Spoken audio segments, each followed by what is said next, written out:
Welcome back. We're getting stuck into map number 1 between Beyond Stratos Gaming and Before and After. It is Before and After's pick. We're going to Oregon in this BO3 elimination match in the South Korea Live.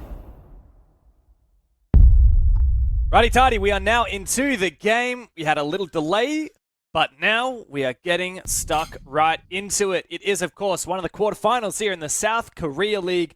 Last chance qualifier, Before and After versus BSG. A rematch as we go to Oregon. BNA's map pick. And Mandy, these bands have absolutely flown by us.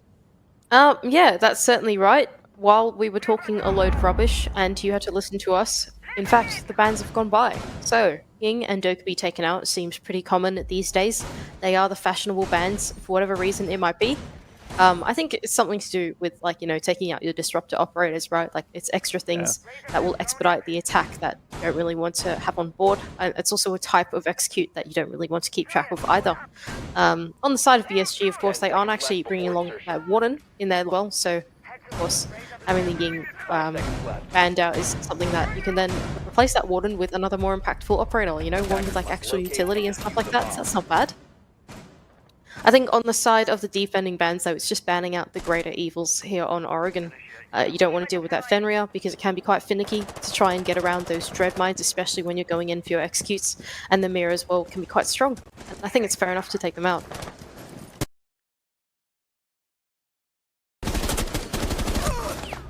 Ooh, early pick there. Jin very keenly watching Supreme as he gets on that early rappel. And that is a super early pick there for BSG on the defense. And Supreme, one of BNA's top-rated players, goes down with 0 impact. Cover me! Reloading! For now, as they try and mount this master side attack for BNA. Crazy Boy on the other side, we are on board with him at the moment, is going to put that small tower pressure on. Potential for a run out in his spot as well. Of course, a lot of the push is coming down from inside of that master balcony, and so if you can catch one off guard, that would be pretty good to expedite this round for the defense and further that man advantage. E-Ball's in a great position here, but there is a player on the upside down rappel and another one prone. And the double attention there for BNA nets them a good pick. However, fortunately it has not been completely for naught, as they did also lose a player meanwhile. I'm not too sure where that went down. ESG are in a really good spot for now, as they look to just get this break open. Yeah, so I think that player that went down was just outside that white window. Crazy Boy actually took the gunfight onto the player that was playing the cutoff there. And even though he was ready for that gunfight, Crazy Boy landing the shots that he needed to actually put the man advantage further ahead for BSG. Now, Hyam Jin on the other side is going to use these impacts to trick the exothermic charges that are going on the wall. One more is going to come out for Islet? Is that how we're saying this? I think it's Islet. Islet. Okay, sure. That makes more sense. Islet does, in fact, make sense in the English language. It's onto Islet, and there is one more impact, so if you can land this one, it's going to be pretty good, but he's actually vacated that position. So J1 is down below contesting the angle where the impact would come through, so in theory, if the impact is attempted by Jin, J1 will find that pick, and it looks like Jin is not keen to overextend. J1's actually going to increase his angle available, and the exothermic will detonate successfully. Lack of time, though. I think the TNA, only 30 seconds left, and that breach has just been plugged up by Hyam Jin himself. One-way angled now on the footsies is going to spot out the Thermite player on the other side, take him down to a slither of HP, and Islet, you can't re-peek that on the prone, mate. That's not how that quite works, and Hyam Jin's going to take him down. 15 seconds left. There's not a lot of time, as you can hear. The BNA have no choice but to walk into the meat grinder. Here's Jin, a hipfire headshot. We love that. J1 looking to pad his stats, but Jin will find a 4K on the round. A massive round from the Azami, and a great way to kick it off for BSG. Yeah, I think things just going right there for BSG in that top floor. That didn't really seem like a comfortable way in for the attack. They loitered around on that master balcony for what was a pretty long time, a majority of that round, trying to dislodge that player inside of Trophy.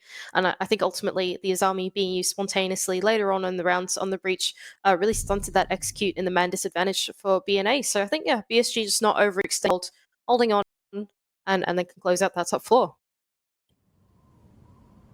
Interesting that they went top floor first, though.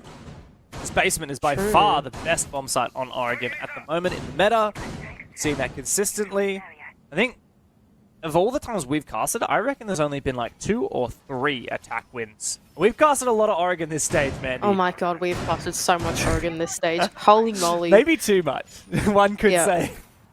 You know, in theory, by now, we should be experts on this map. We've seen it so many times that True. surely we know all the ins and outs. We've seen everything, you know? We've seen it all. But have we seen this?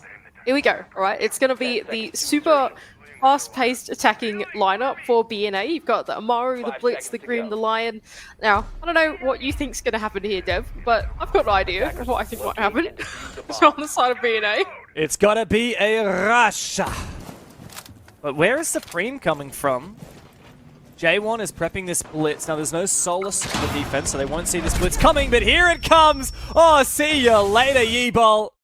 J1 is locked out now, thanks to the gas, but this is some great progress. Supreme's been taken down, but so has Crazy Boy, as BNA dominate pillar control. Temmie now getting aggressive. He does have that diffuser.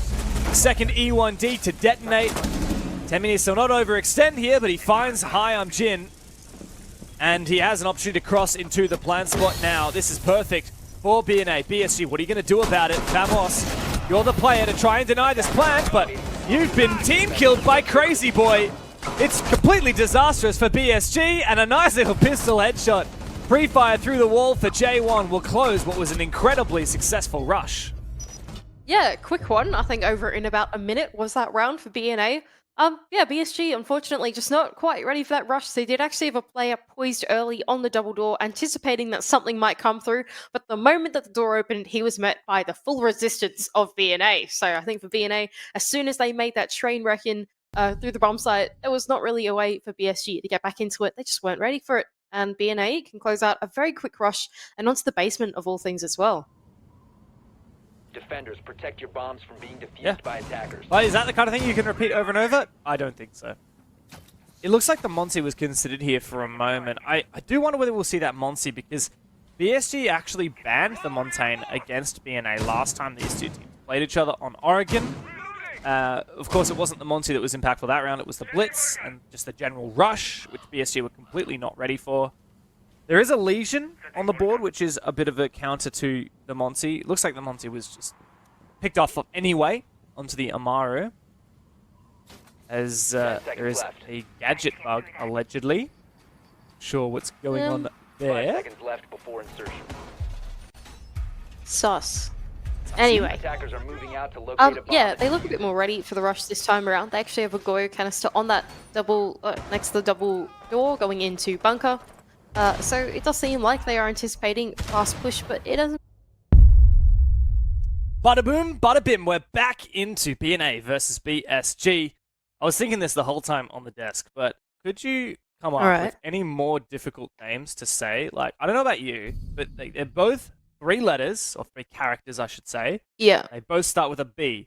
So every time I say one of their names, I think I'm getting the wrong one.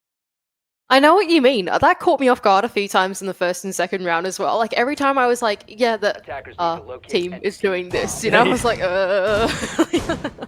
I know exactly what you mean. It is definitely the caster curse when it comes to similar names. I could have sworn that there was a match that we casted where there was like a player called Astro on either side as well, right? Like, I could have sworn we casted like a FaZe versus... I can't remember. Is it? I think there's an Astro in... There's an Astro in Europe. Right? Oh, Europe. It was a Europe Astro. Surely, Fast Ann, who's listening right now, remembers Astro. Played for the same team as Deepak in Challenge League, I think. Gamma. Oh, okay, I don't remember that much. I don't remember that much. But I think they might have games. played for another team. Or maybe I'm crazy. I don't know. I'll revisit that in a minute. Ann seems to agree with me, but we can't quite remember. But yes, it's not fun. Yes, there's also a lot of players... Astro versus Astro, not cool. Sorry, what were you going to say? A lot of players called like Wizard, like we got one in OS, and there's obviously the Brazilian player. Yeah. Good times. But look at this, Supreme has yeeted his way all the way up into dorms. Jin has found the opening pick on a roam over on small tower side. This is quite an aggressive roam, and it seems like the ESG have a pretty solid read of what's going down, but Supreme will find the kill anyway. Refrag is not quite there. What are you doing? The smoke has just died off-site 30 seconds into the round. Yeah, that is not a good sign, hey? Typically, you'd want that planted enough for later on in the round when the execute does come down, but the smoke dying out early is not good signs for the defense, and they're going to start to get a little bit more aggressive on these staircases. Supreme, of course, in low HP, but still feeling confident as ever, is going to take this engagement over on the back side of the map. Meanwhile, Eyeless is going to get the hatches open in through the mid-round, so the attack have done a great job so far. Okay, I don't know if this is part of the plan for J1 to be on the hatch while it... That's it. But someone's got to tell him that he's on the hatch. About to open under. Okay, there we go. He's going to move. Fair enough. Okay, well, there you go. Hatch about to be opened. That's nice progress. Numbers advantage still in BNA's favor. Though Supreme is quite low HP. Good information there. There's a player in Shaiko. Impact isn't going to find anything for Crazy Boy, but here comes J1 with the Rotero drones looking to clear some util. Ooh, that's going to burn out that Vulcan canister. That's it. That's like a 2-for-1 deal. We love that. Yeah, that's pretty good. And there's I believe, a shield on the other side of that. Oh, but actually a player rotated into the corner of Blue Bunker. He's going to shoot out that one. I think he's still got a couple of Rotero drones, 2 in hand. In fact, there is still plenty of stuff that he can bring along to the table to try and clear out more of this utility. Now, there is a player that is in Shaiko who they're trying to dislodge at the moment. Now, will this Rotero drone be used to dislodge that player or actually clear out the shield after that? It seems like the EMPs as well are going to be ready to try and stunt any of the electronic gadgets, although there isn't any. I suppose if it lands on the warden somehow, it means he can't use his glasses. That's like a bit obscure of an interaction. Yep, it is. There are many obscure interactions in this game. Here comes the EMPs. Oh, Eki almost lands his shot. Islet elsewhere is taking down Crazy Boy. It's not looking great here on the basement.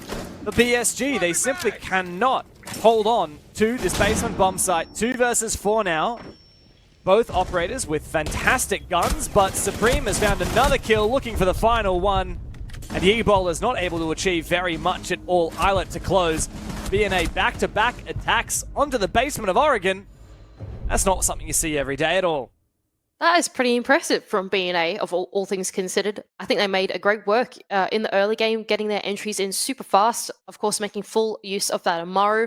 Was it Amaru shotgun? No, it was Amaru GA, wasn't it? But yeah, I think they're just doing a great job in getting that top white position real quick. Actually cut off that roam straight in half. There was one player inside of Small Tower. That was HiMJin, who got cut off instantly. Not only that, but then getting the second one onto the smoke, who actually decided to go for the re-pick there. I think not the wisest engagement for him to take. And I think ultimately BNA really snowballed the man advantage from there. Yeah, BSG really need to think about how they're defending that base and bomb site and change some things up. If your smoke is dying off site the first 30 seconds into the round and you're failing to refrag an Amaru who's just holding an angle with the 50 bullet G8, something's going wrong. But they have a chance at redemption. Of course, they go back to dorms. This was an incredibly dominant defense round for them. And then they'll go back to basement and hopefully change some things quite dramatically about the way that they're playing that bomb site. 5 seconds to insertion. I hope so as well, but at least they can feel the confidence in this bomb site. Now, the last time that we saw BNA try to attack this one, they got really stunted outside of Master. They just absolutely could not clear the setup that was going down inside of Trophy. They couldn't dislodge that play that was there, and even by the time that HiMJin, who's playing it once again, the Azami, actually fell back into the bomb site, he was able to use the remaining Azami barricades to prevent the execute from happening. So I think this time around for BNA, it's about finding a more reliable way of clearing their way into that position. Now, this time along, they have put along the ram on Supreme, which is a curious one for me. Maybe they're actually going to send it in to aid the entry and to make their way into the building. J1 has made his way in now from Armory's side. Yeeball has to be ultra cautious of that position. They flush him out. He has a tiny little angle, but does look the wrong way. Here comes a very large angle, as the breach has fully opened up this wall. Yeeball is peeking the wrong direction. And he's also now lost his shield to that ram gadget. This is massive value for BNA on the attack already, as they've flushed out that key position in just 1 minute. Yeah, that was a really great adaptation for Supreme to actually jump onto the round. Super value, as we just saw just then on board with HiMJin. It's going to force him to fall back in towards the bomb site. Meanwhile, the next contest, though, is going to be Vamos in this position inside of Pit. Of course, with trophy control given up now to BNA. The impact tricks will come through as well to try and stunt this, but it actually doesn't land this time around. So for now, BNA really winning out on the mini games of the utility. That's unfortunate. You really have to thread the needle with that impact grenade. The Jin is now threading the needle through the Kiva barrier, and he will take down the hard breacher. Now, fortunately for BNA, they've already breached the main wall they want, and if they want to go for Attic, they still have the 0 with the tin can openers. Jin's actually tempted to go for a flank. Now, it is being watched quite actively here, as Vamos has now taken down Supreme. So, BSG once again extending this advantage, but it will slip away gradually as Baguette is able to claw one back. Surely not a second here. Oh, hello, Jin is down below, but there is information, and impact doesn't really do much. This is very awkward for BNA, but they're so close to bringing it back as Gaki's gone for a big flank. Vamos has gone down. It is a mess of a round. Jin has come back to site and closed up with the final kill. What a purely chaotic experience for both of these teams, but BSG, at least they can say that they were the ones running the round. Yeah, I would say so. I think that for BNA, even though they had some good ideas that they'd solved out the early round, they could then get stuck on the mid round after that. Unfortunately, they didn't quite have the solution that they needed once they had trophy control to then translate that into the bomb site, right? Even though the breach did get open, even though they did have the control inside of the map, they couldn't dislodge the player inside of pit, and they couldn't quite clear Jin, who just did such a mess on the ground floor, peeking up at them and ending up coming back to the bomb site and denying their entry in. So I think ultimately for BSG, that top floor bomb site they're going to feel pretty solid about, but it's about winning out something else on the defense. Bomb located by Yeah, and funnily enough, they are going to go to Dining, which is, in my opinion, the worst bomb site on this map. If you can't win the best bomb site on the map, though, I guess you got to mix things up, and you never know. Like, these teams have been incredibly difficult for us to read so far. And so I wouldn't put it past BSG to pull something crazy out of the hat as they go to this Dining bomb site. It looks like it's some kind of a showers hold. Feels like we're going back to 2020. Yeah. I was just thinking exactly that. Like, it looks like back when Oregon was like first released into pool, and you would see like people impact trick the shower wall and play a shield there and stuff like that. Like, it seems like that all over again. And BSG taking us back a couple of years, a walk down memory lane as BNA start to amount their attack. It does look like it's going to be more centered in around that tower side of the map. The only person that's really going for a lurk is Supreme here inside of Garage, but the rest of them are going to turn their attention in towards that small tower setup. Now, of course, there is a set of impacts. There's actually 2 sets of impacts on the side of the defense of BSG, so if Islet is to try and get some of that hard breach off on the wall, he's going to have to be very careful.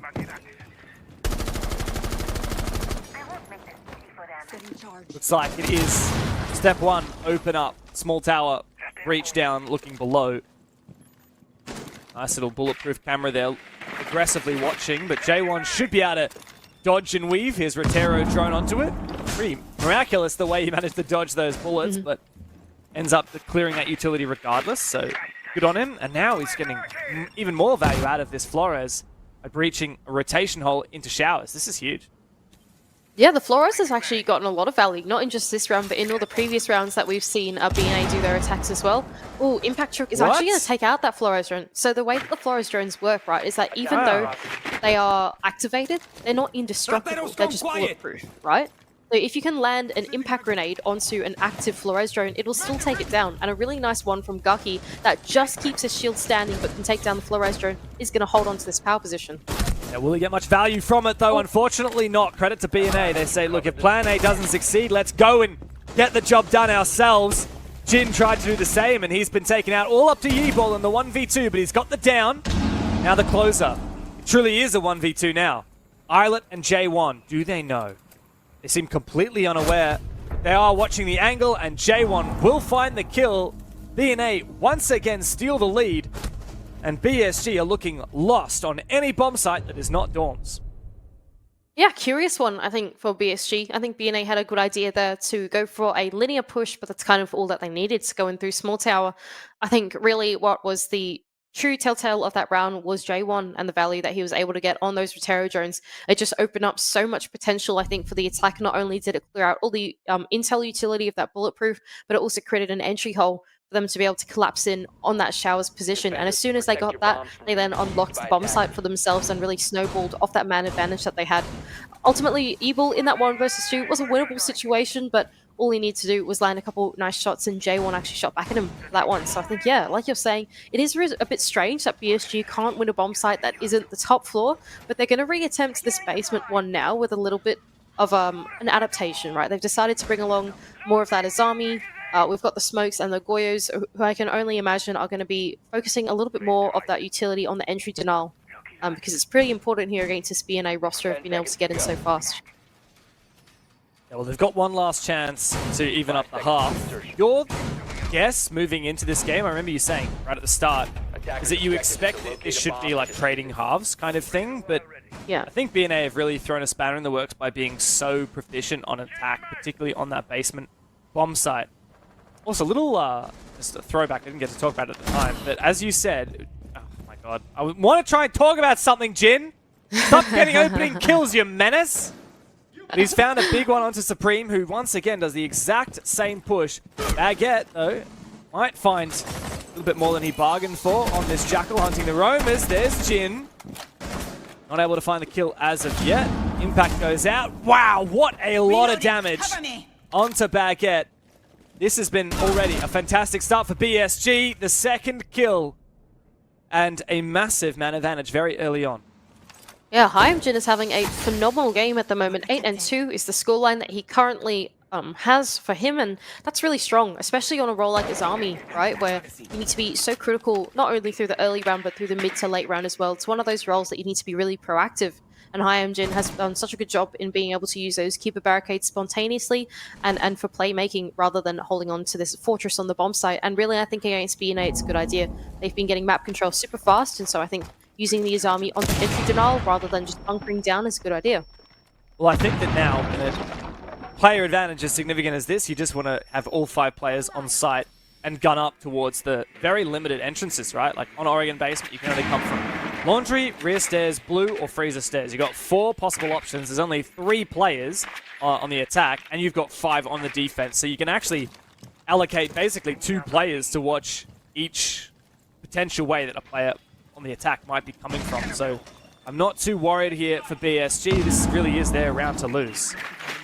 Another small adaptation for BSG is they've brought along the Bandit, and they've actually put the Bandit charges on either side of that Shiko wall, and it means that, or I think it's Islet who's on the Hibana, he can't actually open up the wall next to Vamos, and can't dislodge that position anymore. So Vamos is going to be very safe where he is. He can just hold on for as long as he can and actually use those smoke grenades, babes, what do we call them, to actually deny the push coming down the back stairs. Oh, Jin, he goes for a flank even when it wasn't necessary, but he finds one. And Islet is low HP. Disastrous now for BNA as they look to try and close out the half in an advantage. J1 finds the entry onto Vamos. That's a big pick. Maybe, just maybe, this is a winnable round. Islet still low HP as the Vulcan canisters detonate. Flash to go out. Will it work here for Islet? He's not going to be able to plan. He's going to have to go for kills, surely. With this many players still up, the cover from Freezer is very good indeed. J1, oh my god! The 2K, he's absolutely nuts. He will look for the final player, but he has no clue. What are you doing? Gaki, he's coming from behind you. He even flashed, you should have known, but you've just let it slide away from you. B&A, they steal a round that never they should have won. What the hell just happened? Oh man, J1 just caught Gaki with his pants down his ankles, man. That is embarrassing. Poor man. Oh, that's hilarious. I can't believe BNA actually won that last attack. It looked like Hyamjin had done such good work in the early game, getting the first 2 picks, denying the entry, preventing the mid-round. He even went for a flank and was able to dislodge one of those players, take him down. But even then, all it needs is for J1 to somehow get into the bomb site and find 3 kills. And yeah, apparently BNA can shoot back, and they can actually close out a 4-2 attacking half, which is really impressive on Oregon.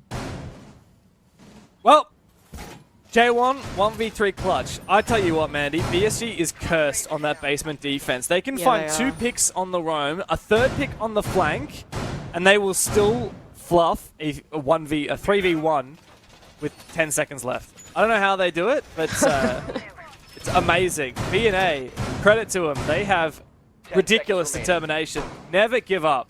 That's what I have learned from watching this B&A roster so far. Oh dear. This is a very curious matchup, Attackers Dev. objective I is think to locate a bomb round by and round, defuse it. everything, something special happens each round, I think. And these two teams are certainly treating us to a fun and unique match of Oregon. Anyway, now it's BSG's time to attack. The round swap, the side swap has come through. And it seems like they are going to go for a pretty similar approach to what B&A were able to do. It does look like their push is going to be more centered in around this master side of the map. They are going to try and send in Gaki through armoring to get a nice crossfire onto the player inside of Trophy. It is going to be Supreme, the Azami in hand to create that fortress inside the middle of the map. So if we have a moment, I would love to go back to the dining round because I wanted to say this. Oh, we don't have a moment. Never mind. I'll never be able to talk about it, Mandy. I'm going to do it anyway. Just do it. Just do it. Like yeah. we said at the time, the Florist Drone is not indestructible when it's activated. And I love the fact that, I can't remember which player it was, they do an impact. Like, it's insane to be able to throw an impact that destroys the Rotero, but not the shield. That is nuts. And that's all I wanted to say. This round is already well and truly activated. It's well and truly happening. J1 has roamed downstairs. He is the playmaker for B&A at the moment. If anyone's going to do it, it's him. Well, Dev, I'm glad that you got to say what you wanted to say. But like you are saying, J1 is going to be the one that BSG've got to keep their eyes on. Even as they go in for this master side push, they need to be worried about the flank that's going to come out. And Crazy Boy certainly seems worried about that position. He's actually going to go all the way down into the ground floor. Not to actually deal with the flank, but to make sure that Kaidpur can be taken out. Then Yeeble can come in with the Hibana X Kairos to then go and take care of the rest of the work. J1, though, as you're saying, is starting to make his way back in through that ground floor. Do PSG have the flank drones that they need, though? Hard to say as of yet. This game has been full of flanks, full of roaming activity. Bit of gunplay going on near the bomb site. Supreme has statistically been the best player for B&A, but today he's been well and truly overshadowed by this man down here in Split, J1. You can check for flank watch drones. Crazy Boy spots the player. And is just going to actively watch this flank, in fact. No drone required. The time is ticking away, and BSG, one player down, need to figure out how they're going to move into the site. Ooh, and J1 looks like he's making his move as well. He's actually retaken all the way inside of lobby and could send up some of those impact grenades from below. Meanwhile, Supreme, the next point of contest, is finding himself in a bit of a crossfire. Bamos is going to jump in through Attic, but actually be taken down by Supreme. Not spotted out, but the refrag's going to come through. Yeah, this is very winnable now for BSG as J1 is considering making his way back to site, but now he's decided, oh no, Baguette's caught in a very awkward position, but wins the round regardless. With a quick shotgun shot to the face, Yeeball goes down. And with that, B&A have taken an even more substantial lead here. Oh man, I don't think we gave B&A enough credit in the pre-game. I really thought that this was going to be... Yeah, I really thought BSG were going to be good here. Like, honestly, I thought that it was going to be a solid matchup for these guys. They've beaten them out before in, like, you know, relatively okay fashion. It wasn't, like, super dominant the last time that these two teams played against each other, but BSG certainly edged out on top, right? But here in Oregon, what of a turn of the tides, right? BNA are not only able to win out on a lot of their attacks, but on the top 4 bomb site of the defense, it looks pretty dominant as well, and that's not something that you see every day. Yeah, that's right. Well, last time these teams played each other, B&A picked Oregon and they won it just barely 8-7, which is a far cry from what we're seeing now, a much more dominant game in B&A's favor. I'm still not convinced that B&A will have what it takes on the following 2 maps, because that's what happened in the previous matchup. BSG managed to reverse sweep the next 2 maps in a row, and what's more, we're going to Consulate and Bank, which I think should be quite favored towards BSG. But you got to live in the here and now, and we're still on Oregon. And for BSG, they need to get back on this horse. I wonder, though, Attackers need to is the damage already done? Going as they can. 2-4 down on your defense side, not being able to win a basement, even when you have a 3 versus 1 advantage. I feel like BSG deserved to lose this map after such a lackluster defensive half. I don't know if there is a way back into an attack. Damn, that's a bit mean. Just because they lost out on one half doesn't mean they're going to lose out on the second half. They lost the Remember, basement 3 times. Yeah, but Rainbow Six is the tale of 2 halves, Jeff. You can't just say that because they lost out on one half, they're going to lose the whole map. No, All right, you how can't about say this? that just yet. If they can win this first laundry 10 seconds left. attack, then I reckon they deserve to win them. But otherwise, this is B&A 5 through and seconds through. left. Well, you can't hinge the entire map on one round, Attackers are Dev. moving. I'm That's going a to bit anyway. mean. Bomb and defuse Go it. That's anyway. mean. You can't do that. Rainbow Six is the game of many rounds, not just one. Right. If it was the game of one rounds, we wouldn't have many games. Anyway. We would not. Well, Buxton moment. I don't know what's going on with me. Anyway, yeah. Roam clear now for BSG. It is the basement bomb site, like we've been saying over and over and over again in that prep phase. They are going to do a top-down clear. There is a bit of a presence, of course. Temmie's on the other side, holding on to that lobby position, but it's actually Supreme all the way in the top floor that is going to try and hunt down these drones and prevent the entry from happening. But Gaki is going to jump straight in and take that engagement and actually take out Supreme. Yeah. Credit to BSG, they've been pretty good at opening engagements this game. A lot of it's been down to Jin. Oh, where did that drone get shot from? Was there a... Okay, so J1. Oh, hello and goodbye. Jin goes down. And J1 continues his reign of terror. 9 kills, almost breaking double digits already. The same can be said for Jin. He's put to rest for the remainder of this round. Man, this game really is the battle of the super players on either team, right? J1, 9-2 at the moment. And Hyamjin 9. Oh, sorry, wrong way round. J1 is 9. Wait, he's 9-1? What? Yes, That's he wrong. is. No way. He is. I think he What? didn't. Well, No. it was a rehost, right? Rehost, yes. So that's I was just thinking, post there's rehost. no way. Rehost was round 3, right? So he's actually already broken double digits, presumably. Oh man, that's mad. But anyway, yeah, it is the battle of the super players at the moment for either team. I think whoever can have Sorry. some great impacts. He's got Sorry, the what were you emerald gonna say? charm on. The emerald ranked charm. No offense to emeralds out there, but who runs the emerald ranked charm in Pro League? Like, at least run the champion charm, surely. Maybe he likes the color more. Like, you know, my favorite, well, not my secret favorite color is green. My actual favorite color is red. But I like green as well because green's pretty. So, like, you know, Oh. Fair maybe enough. he just thinks it looks nice. I'll give you You that. can't fault these guys for their choice in drip. I am the drip connoisseur, as you know. Yes, you are. You cannot go a game without talking about the Rainbow Six drip. Actually, that's not true. In our recent cast, you've been pretty okay with it. But anyway, I'm a reformed mid-round, man. you are reformed. You are reformed. I called you out so many times that you stopped doing it. On the attack for BSG, now they've actually chosen to bring along the Maverick instead of the Hibana, which means that this mid-round come by pretty slowly for BSG. It's not like there's there is actually Kaid on the other side of Temmie. They have spent a really long time trying to get these hatches Whoa. open. Now finally the execute's gonna come through. Yeah, and it's a good nade. Back on the drop there for Gaki. But here comes the player in blue, Baguette, to save the round and Temmie to find the final one. Unfortunately, that C4 missed, but the shots didn't in the end, and BNA managed to secure not only a basement defense, which their opponents couldn't do, but also the match point.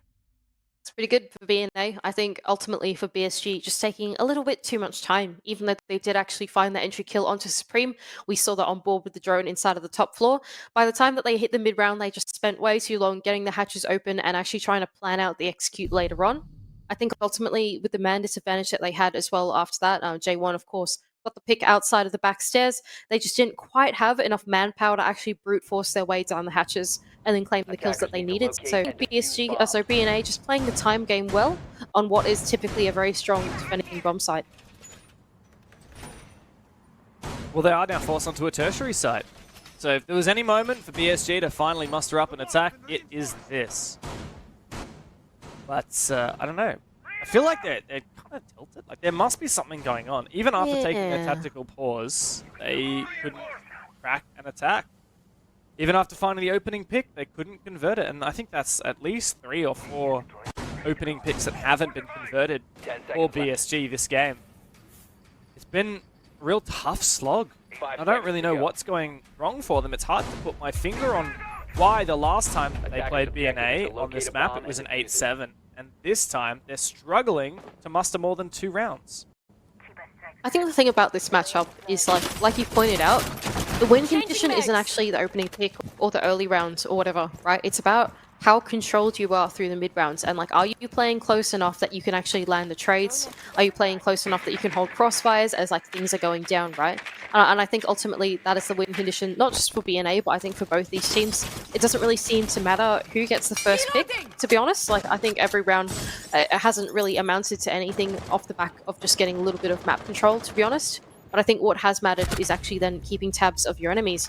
Meanwhile, though, Vamos is going to find the first onto Supreme. I've absolutely no idea what Supreme thought that he was doing inside of Tier 2 when there was a player in Tier 3 staring out the window, but alas, round continues anyway.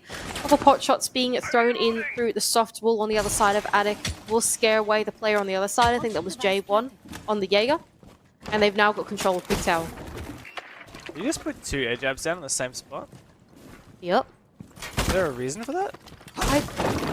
I was wondering that too, but I didn't really want to call it out, right? Because I'm pretty sure that's like not how it works, right? Like, I mean, they just both get detonated they're both going to go off at the same time. Yeah, I would have thought so. I don't know, maybe that's one to test later. I guess it means you can't prone and shoot them, but you're not going to prone and shoot them in that doorway anyway. Regardless, we move on. Wall has been breached at the site. Opening pick for BSG, and they are forming up very nicely. I have got to expect that they will be favored in this round, but how much more map control will they try and take, Manny? Will they try and open up the hatch above to flush out these players on site? They might have to if Baguette's going to be such a nuisance in meeting like he is there. Oh man, that was a nice shot from Baguette, just from inside of the sandbags. In a tough spot now, he could easily be flushed out where he is, but he's actually going to find safety behind this Keeper barricade. Not just that, but it's also going to prevent that angle from the hatch from being able to take him down too. No, so Hyamjin instead is thinking, okay, meeting's a bit scary, so I'm going to think about kitchen instead. But Temmie's on the other side to meet him. Ooh. Okay, another good nade, and that is the very pivotal smoke player gone down. Here comes the Yokai. What a great spot for it as well. Very hard to shoot out. And another pick might make this incredibly winnable. The flashes go in. Don't... Okay, so he has revealed now the position of his Yokai without denying the plan. J1 is going to get air jabbed back, but finds the kill anyway. And this flank up green could secure the round. Islet on the long angle will find that Thermite player and the final one as well for BNA. The first map is in the books, done and dusted. BNA, a dominant performance, 7-2 over BSG. Yeah, and all things considered, that looked pretty easy for these guys. 7-2 is like not a bad scoreline here in Oregon, especially in a best-of-3 series. Of course, it is a marathon, not a sprint, and so they do want to continue this momentum into map 2 as well, but BNA can certainly feel proud of that one. That was a great win on Oregon. It was indeed, and a massive change from what happened the last time these teams played each other here. 8-7 to a 7